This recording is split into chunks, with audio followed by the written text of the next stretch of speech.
Maintenant, place au module 3, qui va porter sur les étapes de la création d'un site web WordPress.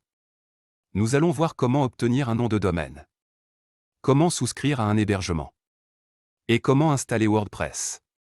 Mais bien avant, nous allons chercher à comprendre qu'est-ce qu'un nom de domaine et qu'est-ce que l'hébergement dans le développement WordPress. Qu'est-ce qu'un nom de domaine? Un nom de domaine est l'adresse web que les visiteurs utilisent pour accéder à votre site. C'est l'adresse que vous tapez dans la barre d'adresse de votre navigateur pour visiter un site internet. Par exemple, si votre nom de domaine est monsite.com, les visiteurs accéderont à votre site en tapant monsite.com dans leur navigateur. Le nom de domaine est unique pour chaque site web et permet de le distinguer des autres sites sur Internet. Qu'est-ce que l'hébergement dans le développement WordPress? L'hébergement, ou hosting en anglais, est le service qui vous permet de stocker les fichiers de votre site web et de le rendre accessible sur Internet. Pour comprendre plus clairement ce que signifie l'hébergement dans le contexte de WordPress, voici une explication. À quoi sert l'hébergement?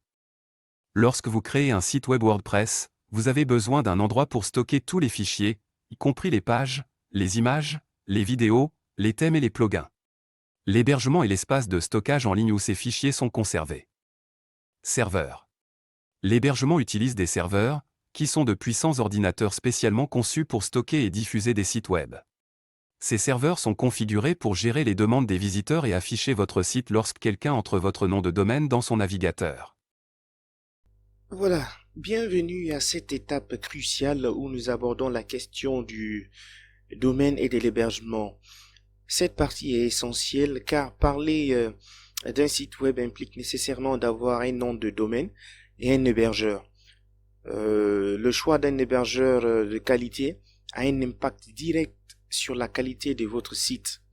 Donc pour y parvenir, nous allons ouvrir notre navigateur, vous allez ouvrir votre navigateur préféré et nous allons installer Google Traduction pour nous permettre de traduire les pages de l'anglais vers le français. Donc c'est à vous d'ouvrir, n'est-ce pas, votre navigateur préféré. Vous avez Google Chrome, vous avez Firefox qui est notre navigateur, vous avez aussi Internet Explorer, vous avez aussi Opera Mini. Donc, bref, c'est à vous de voir ce que vous préférez. Et lorsque vous allez ouvrir, n'est-ce pas, ce navigateur, on se retrouve, n'est-ce pas, sur cette page pour ceux qui utiliseront Chrome. Et je vous suggère d'ailleurs déjà d'utiliser Chrome parce que sinon ce serait un peu différent. L'interface va être un peu différente pour vous si vous n'utilisez pas Chrome. Et donc, ce tutoriel va être un peu différent si vous n'utilisez pas Chrome.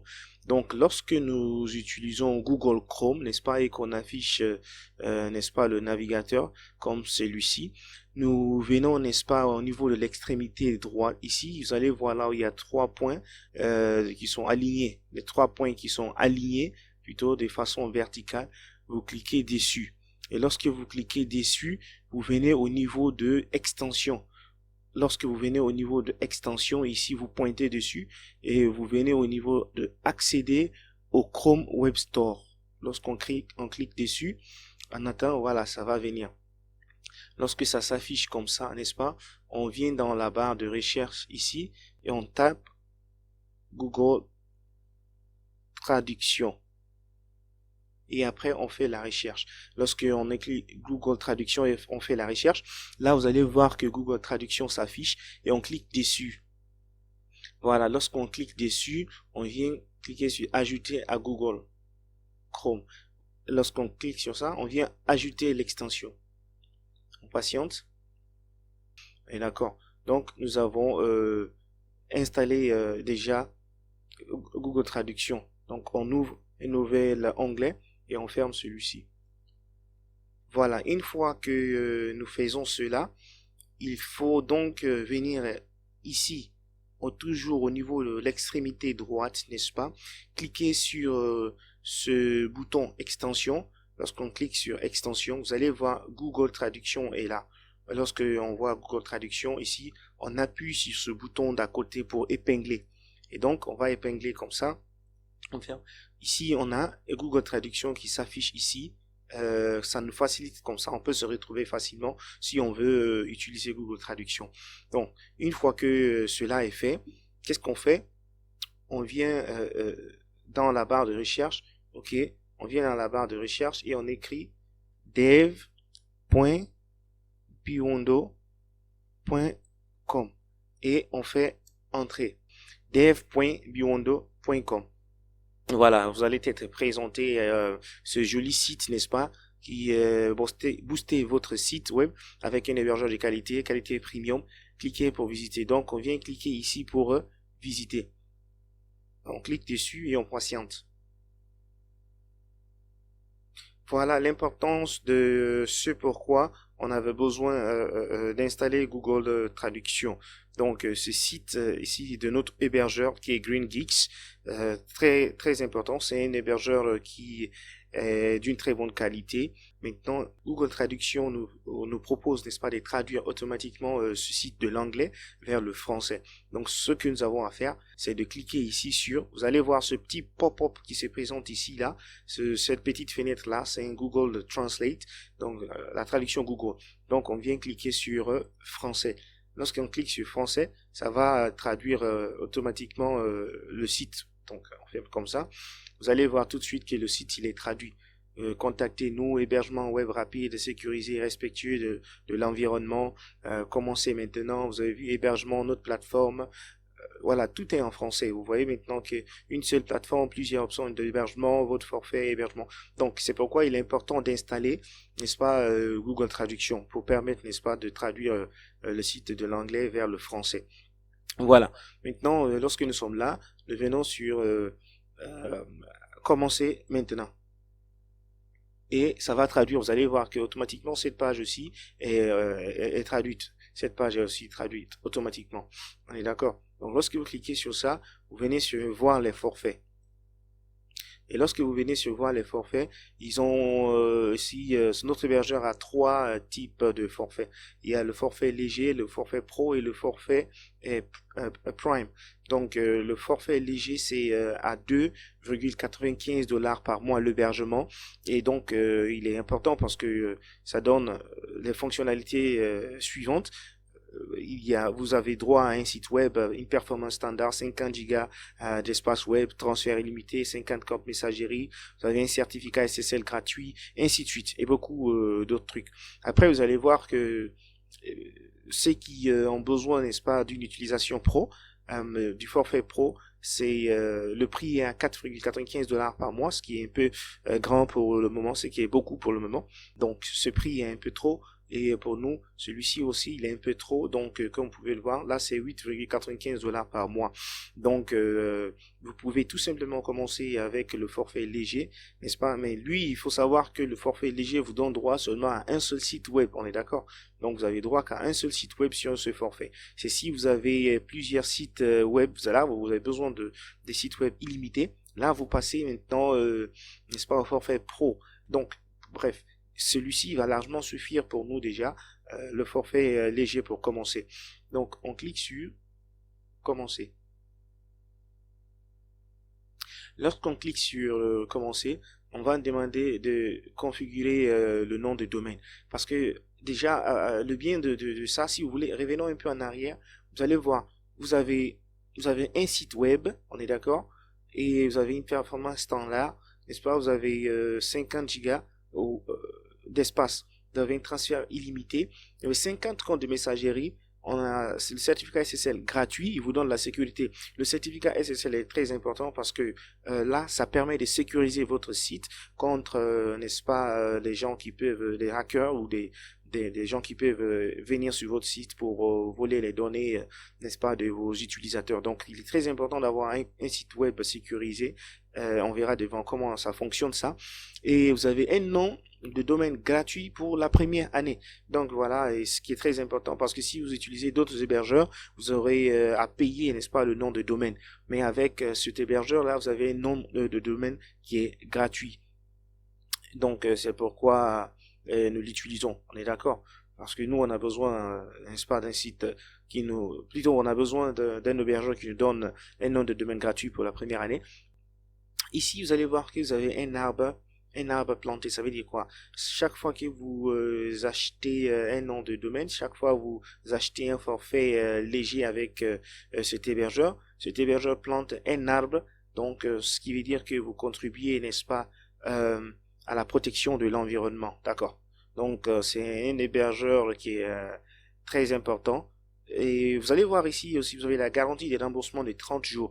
Donc quand vous achetez, n'est-ce pas, un nom de domaine, ou bien quand vous achetez un forfait léger, vous avez une garantie de remboursement pendant 30 jours, ce qui est très important, voilà, quand on commence ou quand on choisit un hébergeur.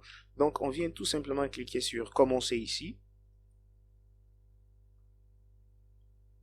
Voilà, là c'est pour faire cette page nous permet la configuration de notre nom de domaine. Vous avez accès, n'est-ce pas, à un nom de domaine gratuit. Donc ce que nous allons faire, nous allons essayer de chercher si vous créez un nouveau nom de domaine. Je souhaite enregistrer un nouveau nom de domaine si vous voulez créer un nouveau nom de domaine. Par contre, si vous utilisez un domaine que vous possédez déjà, là vous cliquez ici, vous allez saisir votre nom de domaine qui existe déjà avec un autre hébergeur. Donc, vous cliquez, vous enregistrez votre nom de domaine ici, vous cliquez sur suivant. Il va faire la migration. La migration consiste, n'est-ce pas, à quitter d'un hébergeur à un autre hébergeur, de transférer votre nom de domaine d'un hébergeur que vous utilisez en ce moment pour un nouveau hébergeur. Mais nous allons mettre un nouveau nom de domaine ici que nous cherchons à créer. Donc, on va écrire par exemple WordPress formation, voilà, WordPress formation.com. Donc on clique sur suivant pour vérifier si ça marche. Non, voilà. Donc vous voyez que le nom de domaine n'est pas disponible. S'il vous plaît, essayez un autre nom de domaine. Donc voilà, vous voyez que ici, vous allez faire des tentatives, ok, pour trouver le nom de domaine qui est correct, qui n'est pas pris. Donc c'est à vous de faire des recherches, ok. Voilà, regardez ce que je vais faire. Je vais juste actualiser ici. Je vais juste actualiser ici pour vous permettre de voir quelque chose. Voilà. Lorsque nous actualisons ici et que le site il est en français, en anglais et qu'il ne s'est pas traduit en français, ce que vous faites, vous venez sur un espace, cet onglet ici là, vous cliquez sur Google Traduction et puis vous cliquez sur traduire cette page. C'est pourquoi on a installé Google Traduction. Donc ça nous traduit la page. Ok. Et voilà donc ce qu'on va faire. Maintenant pour nous, on va créer un nouveau nom de domaine. Donc on écrit ici par exemple. Et voilà, on choisit notre nom de domaine ici. Et après, on choisit notre nom de domaine .com. Vous avez plusieurs extensions ici. Mais nous, on préfère aller avec le .com. Donc on choisit le .com et après on clique sur suivant. Et on patiente. Voilà, lorsqu'on clique sur suivant, on patiente. Donc voilà, on a cette page, n'est-ce pas, qui nous est présentée, où, n'est-ce pas, nous allons faire l'achat, nous allons faire le paiement. Ici, ce que vous faites, lorsque vous venez sur cette page, vous remplissez toutes les informations nécessaires, l'email, prénom, nom de famille, adresse de la rue, votre état dans lequel vous êtes, la ville, le pays, le code postal, ok, le numéro de téléphone, et puis avec le code téléphonique. D'accord? Lorsque vous remplissez ces informations, nous allons à l'étape suivante. Ici, quel est le plan que nous voulons choisir? Voilà, lorsque vous venez, n'est-ce pas, sur cette section, vous allez voir que vous avez 4 plans ici, n'est-ce pas? Donc le plan mensuel coûte à 11,95 $. Si vous choisissez ce plan-là, vous allez payer 11,95 $ par mois. Et le mois suivant, vous allez encore devoir payer 11,95 $ pendant 12 mois. Vous allez voir que ce qui fait beaucoup, vous auriez payé 143 $ dans l'année si vous choisissez de payer par mois, ce qui n'est pas arrangeant, ce qui nous arrange pas. Par contre, lorsque vous venez ici, n'est-ce pas, au niveau de annuel, là vous avez à payer 2,95 $ par mois, donc ce qui va nous permettre d'économiser beaucoup d'argent, parce que si nous prenons 2,95 sur l'année, vous n'aurez qu'à payer 35 $, donc ce qui va vous faire beaucoup d'économies. Donc c'est l'hébergement que je vous recommande, le plan que je vous recommande, on est d'accord? Donc celui-ci, c'est biannuel. Si vous voulez payer biannuellement, hein, ça c'est 1,95 $ par mois. Et triannuel, c'est 11,95 $ par mois. Tout ça, ça nous arrange pas. On choisit le plan annuel qui est 2,95 $ par mois. Donc on sélectionne ça. Voilà. On sélectionne les 2,95 $ par mois pour un hébergement annuel. Et d'accord. Donc l'emplacement du serveur, on ne change pas. Singapour, on le laisse intact. On est d'accord.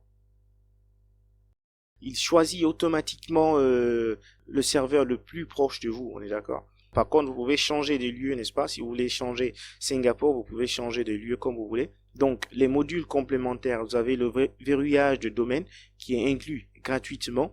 Vous avez le contrôle DNS total qui est inclus gratuitement. Et nous avons l'ID protection confidentialité, Whois, 9,95 $ par an. Donc, c'est quoi l'ID protection? L'ID protection, c'est un abonnement qui vous permet de protéger vos informations parce que vous n'êtes pas sans savoir que lorsque vous vous connectez, lorsque vous achetez un nom de domaine, vos informations sont sur la place publique. Lorsque quelqu'un se rend sur whois.com, n'est-ce pas, et il tape le nom de votre domaine, il peut avoir toutes les informations par rapport à vous. Maintenant, ce que vous faites, si vous activez, n'est-ce pas, le ID Protection, ce ne serait plus votre nom qui va s'afficher, ce ne serait plus vos informations qui vont s'afficher sur la place publique, c'est plutôt les informations de l'hébergeur qui vont s'afficher sur la place publique. On est d'accord? Donc, quand quelqu'un vient chercher votre nom de domaine, la personne ne verra pas vos informations, mais la personne verra les informations de notre hébergeur. Donc, ce qui permet de vous protéger et protéger, n'est-ce pas, voilà, vos informations sur Internet. Ça, c'est un abonnement qui coûte 9,95 $ par an. Donc, si vous voulez protéger vos informations, vous cliquez dessus. Si vous ne voulez pas, aussi vous désactivez.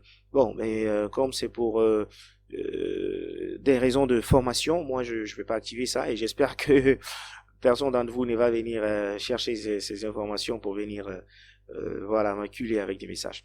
Donc, je vous fais confiance et moi, je vais désactiver ça. C'est pour des raisons de formation. Voilà.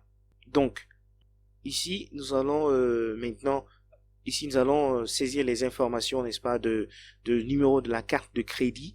Et puis, nous allons donner les informations de notre carte de crédit pour faire le paiement. Sachez que l'hébergeur, s'il n'accepte pas les cartes virtuelles, donc vous allez devoir rentrer les informations de votre carte de crédit physique ici. Moi, je vais renseigner les cartes, l'information de ma carte de crédit physique. Ok, donc à vous de faire de votre côté, de renseigner les informations de votre carte de crédit.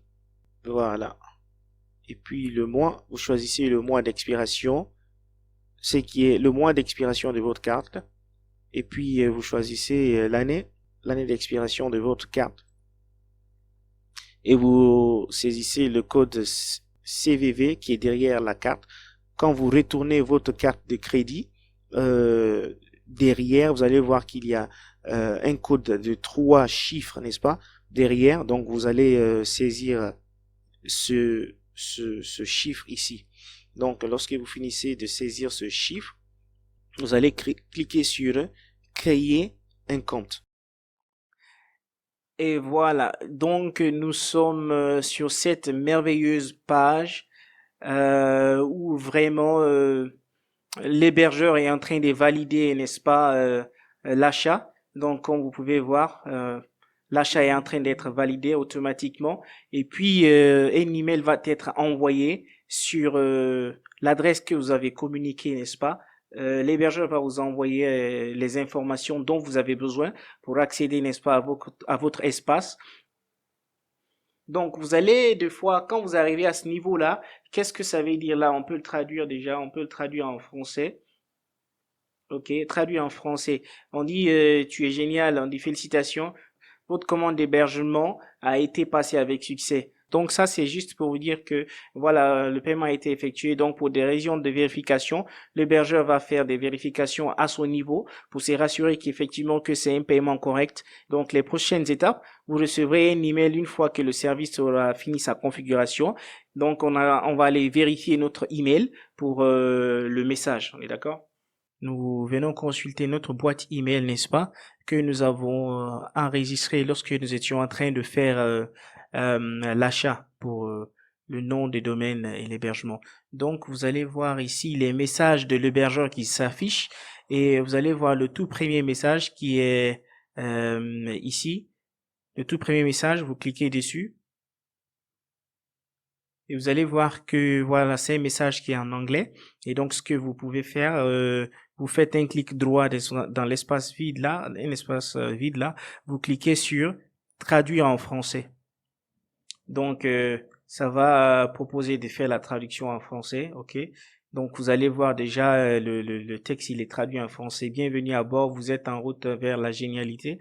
Vous trouverez ci-dessus des informations de connexion à votre compte, le nom d'utilisateur, le mot de passe et l'URL de connexion. Donc, ces informations sont très importantes. Vous devrez bien les garder avec vous. Qu'est-ce qu'on fait? On clique sur ce lien-là. Lorsqu'on clique sur ce lien, il va nous envoyer, n'est-ce pas, sur l'espace de l'hébergement où nous allons rentrer notre nom d'utilisateur et le mot de passe. Donc, nous reviendrons sur ce message. Je vais juste vous montrer les autres messages. On retourne en arrière. Ça, c'est merci pour votre paiement. Voilà. Ok, vous avez le message ici qui est déjà traduit. S'il n'est pas traduit, vous faites un clic droit. Vous cliquez sur traduire en français. Bon, ça c'est notre message pour la confirmation du paiement. On est d'accord? Et on retourne en arrière. On vient sur l'autre message encore. Confirmation de l'hébergement. Bonjour, merci pour votre achat. Donc ça aussi c'est un autre message de confirmation. On est d'accord? Votre message, c'est un message de confirmation de la commande. Donc voilà, on retourne en arrière. Et le message suivant, activation du service. On dit votre service d'hébergement sur l'adresse sur le domaine a été activé. Vous pouvez commencer à utiliser votre service en vous connectant à votre compte. Donc ça, c'est aussi un autre message pour nous informer que l'activation a eu lieu sur le nom de domaine. Le nom de domaine est activé. Donc on retourne. On dit la confirmation d'enregistrement de domaine. D'accord, on dit bonjour, ce message sert à confirmer que l'achat de votre domaine a réussi. L'hébergeur nous a offert, n'est-ce pas, le nom de domaine gratuitement pour la première année. Donc, prochaine date d'échéance, c'est le 17 4e mois 2025. D'accord, ça aussi, c'est un message de confirmation d'enregistrement. Donc, on retourne en arrière. On dit la vérification immédiate requise. Donc ça, c'est aussi un message de vérification. Donc pour que votre adresse email, plutôt, pour que votre nom de domaine soit effectif et pour ne pas qu'il soit coupé, il faut que vous vérifiez, que vous validez réellement les informations que vous avez rentrées pour dire effectivement que ces informations sont à vous. On est d'accord? Donc, veuillez cliquer sur le lien ci-dessous pour vérifier l'adresse email du titulaire parce que le titulaire, celui à qui appartient le nom de domaine, vous disposez d'un délai de 15 jours à compter du changement de contact pour vérifier l'adresse email. Après 15 jours, le domaine associé à ce contact du titulaire seront suspendus jusqu'à ce que l'adresse email soit vérifiée. Donc, c'est pour une routine de vérification. On est d'accord? Donc, vous cliquez sur ce lien. Ici, ce message où il est écrit, cliquez ici pour vérifier votre adresse email. Vous cliquez dessus. On dit que congratulations, et c'est en anglais. Si vous voulez encore, comme je vous l'ai dit, vous faites un clic droit ici. Vous cliquez traduire en français. Donc, ça va traduire en français. On est d'accord? On dit félicitations, vous avez vérifié avec succès l'adresse email du titulaire. Donc, la vérification a été faite. C'est vérifié. On est d'accord? Pour celui-ci, c'est terminé. Vous venez en arrière encore et contrôlez la manière dont vos données sont partagées. Le dernier message, donc vous cliquez sur définir vos préférences et consentement en matière d'utilisation des données. Donc vous cliquez dessus, vous cliquez ça sur ce lien. Le message pour le contrôle des données partagées, c'est affiché ici et donc la langue c'est en anglais. On peut venir choisir aussi le français. Donc, vos préférences en matière de partage de données. GreenGeeks vous fournit, donc ça c'est une longue, c'est long. Ce que vous faites, c'est pour le partage des informations. Si vous voulez partager vos informations avec, n'est-ce pas, le partenaire de cet hébergeur, comme le nom de famille, l'organisation, l'adresse, le code postal, la ville, le numéro de téléphone, l'adresse email électronique, le numéro de fax. Si vous cochez celui-ci, cette case-là, et vous envoyez, donc vos données vont être partagées. Mais si vous ne cochez pas, vos données là ne vont pas être partagées. OK? Donc moi, je ne vais rien cocher de tout ça et je vais cliquer enregistrer et les préférences. Vos paramètres ont été enregistrés. Vous avez le contrôle de vos données. Vous pouvez mettre à jour votre choix relatif au consentement à tout moment en revenant sur cette page. Donc ça aussi, c'est terminé. Donc on revient, n'est-ce pas, sur la boîte email. La boîte, le tout premier message qu'on avait reçu, le tout premier message, on clique sur ce message, on est d'accord? Donc, qui est là, le message de bienvenue, et on avait le nom d'utilisateur, le mot de passe. C'est des informations que vous devrez vraiment garder de manière cruciale et puis de manière secrète en tout cas, et garder auprès de vous pour pouvoir facilement vous retrouver parce que vous en aurez besoin chaque fois que vous devrez accéder, n'est-ce pas, au niveau vous devez accéder à l'hébergeur. Donc, nous avons l'URL de connexion ici, on clique dessus, sans oublier que nous avons le nom d'utilisateur et le mot de passe qu'on va avoir besoin. On clique sur l'URL de connexion. Il va nous envoyer sur cette page, on est d'accord? Donc, vous pouvez dire, OK, j'accepte celui-ci. Vous venez sur l'URL de connexion, n'est-ce pas? Ici, vous mettez votre adresse email, on est d'accord? Donc, l'adresse email que vous avez ici et le nom d'utilisateur, c'est votre adresse email. Ok, donc on vient ici dans le message que nous avons reçu dans notre boîte email, on vient copier, n'est-ce pas, le mot de passe ici que nous avons reçu dans le message de bienvenue. Donc on vient coller le mot de passe ici. Et on peut faire un clic droit, on dit traduire en français. Et d'accord, il va le traduire en français. Donc on a mis l'adresse email, le mot de passe et on vient se connecter. On dit cet appareil nécessite une vérification avant de pouvoir vous connecter. Donc, comment est-ce que vous voulez que ça soit vérifié? Est-ce qu'on vous envoie le code de vérification par email, votre email, ou bien vous voulez qu'on vous envoie ça par texte? Par texte, c'est à vous de voir. En tout cas, sur le numéro de téléphone que vous avez enregistré lorsque vous étiez en train de faire l'achat du nom de domaine. Donc, moi, je vais juste choisir livraison par email, on est d'accord, et envoyer le code. Et vous allez vérifier dans votre boîte email pour récupérer le code qui vous a été envoyé. Ok, vous venez dans la boîte email, vous pouvez actualiser si le message n'est pas venu. Donc ça peut vous prendre quelque chose d'une minute ou plus. On dit que veuillez patienter, votre mot de passe à usage unique a été envoyé, veuillez patienter quelques minutes pour qu'il arrive. Donc voilà, il faut patienter un peu et actualiser s'il le faut pour retrouver le mot de passe. Donc moi je viens cliquer sur le message et le mot de passe, le code de vérification, il est là. J'ai copié le code de vérification et puis je le colle ici, ce code de vérification. Donc je clique sur vérifier le code. Donc on patiente. Une fois que vous mettez le code, vous accédez directement au tableau de bord, n'est-ce pas, de l'hébergeur. On est d'accord?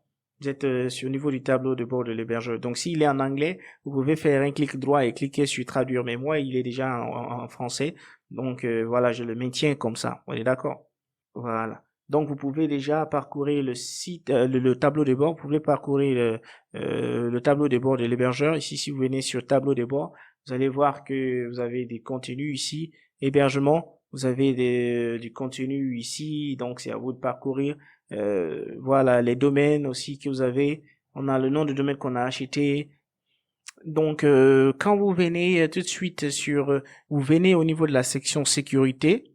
On clique sur la section sécurité et vous avez le nom de domaine, vous avez le statut de la facturation qui est actif et puis le type de SSL. C'est quoi le SSL? C'est la sécurité du site en fait. La sécurité est tellement importante pour chaque nom de domaine et chaque site web parce que si votre site n'est pas sécurisé, vos données peuvent être ou les données de vos auditeurs peuvent être volées par des gens qui viennent pour voler les informations. Et lorsque votre audience ou vos auditeurs communiquent des informations avec leur carte de crédit, ça peut être intercepté par des personnes mal intentionnées et voilà pour voler ces informations. Donc qu'est-ce qu'on vient? La sécurité SSL, le statut SSL est déjà installé. le type de sécurité, chiffrons, donc le statut du SSL, de la sécurité, ça nous montre ici que le site est sécurisé parce que la sécurité SSL est déjà présente sur le nom du domaine. Donc le statut de la facturation, c'est actif. Donc nous n'avons pas à faire, nous n'avons rien à faire à ce niveau. Le site est sécurisé. Donc qu'est-ce qu'on vient? On vient au niveau du tableau de bord. Quand on vient au niveau du tableau de bord, nous avons les comptes. Ici, les comptes, c'est quoi? Ce sont les domaines que nous avons. Donc, nous avons notre domaine qui est là. Donc, on vient au niveau de cPanel. On est d'accord? Vous cliquez sur le cPanel devant le nom du domaine. Vous cliquez sur cPanel.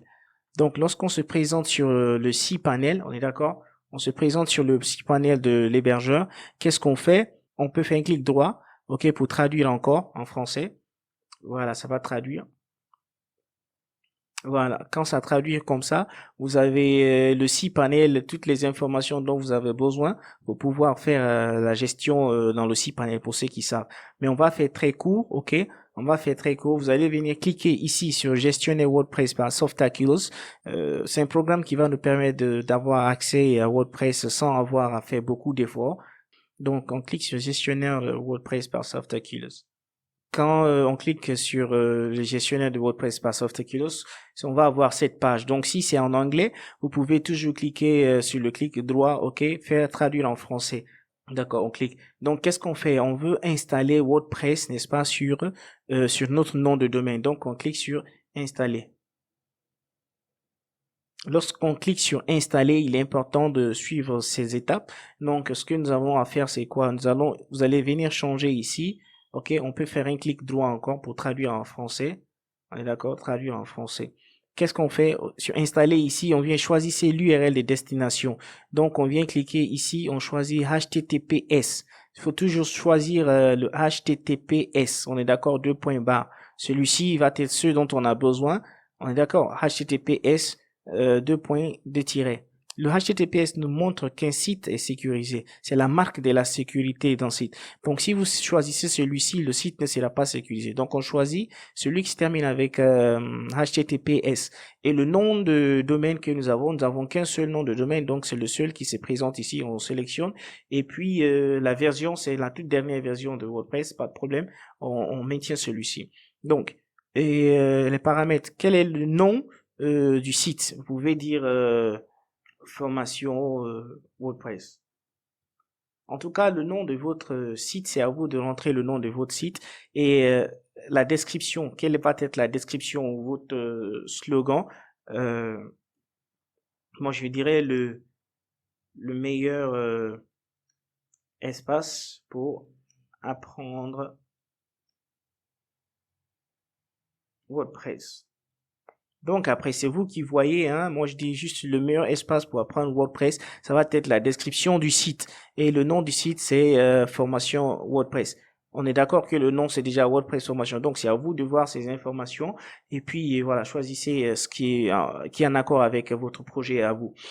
Donc, le nom d'utilisateur qui est très, très important parce que ces informations que vous allez saisir ici, vous aurez besoin de ces informations pour accéder au compte administrateur. On est d'accord? Donc, ici, le nom d'utilisateur, moi, je vais dire par exemple Alphonse. On est d'accord? Le nom d'utilisateur Alphonse. C'est très important le nom d'utilisateur admin parce que sans ce nom d'utilisateur admin, vous ne pourrez pas accéder au CMS WordPress pour faire la création des sites.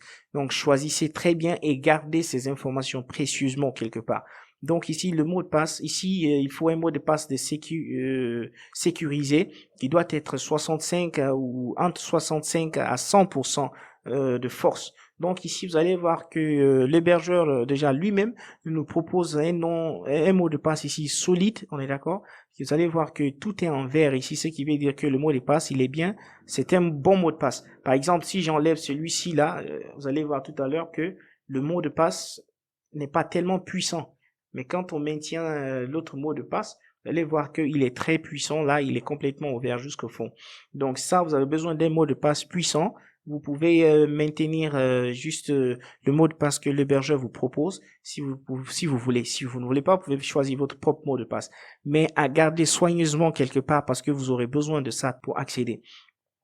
Voilà, ici, c'est l'email de l'administrateur. Donc, celui qui va être l'administrateur qui va accéder à WordPress. Donc, l'adresse email, parce que quand il y a des mises à jour, il y a des messages d'une certaine importance, les messages vont être envoyés à l'adresse email de l'administrateur. Donc, choisissez bien l'adresse que vous voulez mettre ici et pour pouvoir avancer.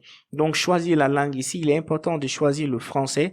Donc, on choisit le français comme la langue. On est d'accord? N'oubliez pas le mot de passe, vous devez copier le mot de passe pour le garder soigneusement quelque part et n'oubliez pas aussi le nom d'utilisateur parce que vous aurez besoin de ces deux éléments-là. Donc je vous recommande de laisser ces éléments-là comme vous voyez ici, pas trop important, mais la langue vous choisissez et puis les options avancées vous laissez, sélection de thèmes, ici vous allez dérouler, vous pouvez voir qu'il y a plusieurs thèmes ici qu'on vous propose, mais on va pas travailler à partir d'ici, moi je vous montrerai un peu plus tard devant comment est-ce que ça fonctionne pour avoir des très beaux thèmes sans aucun problème. Donc, on ferme ça et puis on clique sur installer. On est d'accord?